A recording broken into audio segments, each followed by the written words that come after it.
PCC chief Mahesh Kumar Goud ఉన్నారు. వివాదాస్పదం అవుతున్నాయి అమిత్ షా మాట్లాడినటువంటి మాటలు పార్లమెంట్లో. అయితే అమిత్ షా ఒక మాట అంటున్నారు, అసలు అంబేద్కర్ను అవమానించిందే కాంగ్రెస్ పార్టీ, ఓడించింది, ఆయన క్యాబినెట్ నుంచి బయటకు వచ్చేలా నిర్ణయాలు తీసుకుంది అప్పుడు ఉన్నటువంటి కాంగ్రెస్ అగ్రనాయకత్వం ఉన్నటువంటి స్టేట్మెంట్ చేశారు. ముఖ్యంగా నెహ్రూను ఆయన మెన్షన్ చేస్తూ ఉన్నారు.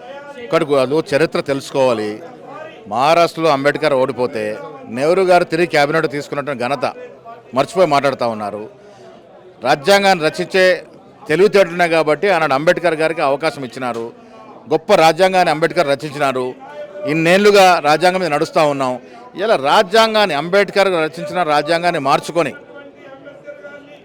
వారు ఉన్నది కదా పాతకాలం మను స్క్రిప్ట్ని తీసుకురావాలని ప్రయత్నం చేస్తూ ఉన్నారు. దాంట్లో భాగంగా ఈ కుట్రలు చేస్తూ ఉన్నారు. అంబేద్కర్ గారి విషయంలో అమిత్ షా చేసిన మాటలు సహేతుకంగా లేవు, అభ్యంతరకరంగా ఉన్నాయి. తక్షణం అంబేద్కర్ గారి విషయంలో మాట్లాడినట్టు అమిత్ షా గారిని మంత్రుల గురించి బర్తరఫ్ చేయాలి. మొన్న పార్లమెంట్ ఎలక్షన్లో కాంగ్రెస్ పెద్ద ఎత్తున ప్రచారం చేసింది. దేశవ్యాప్తంగా ఆర్ఎస్ఎస్ భావజాలాన్ని రుద్దబోతా ఉంది, రిజర్వేషన్లను రద్దు చేయబోతా ఉంది, మళ్ళీ బీజేపీ అధికారంలోకి వస్తున్నటువంటిది కాంగ్రెస్ ప్రచారం చేసింది. అయినా ప్రజలు నమ్మలేదు.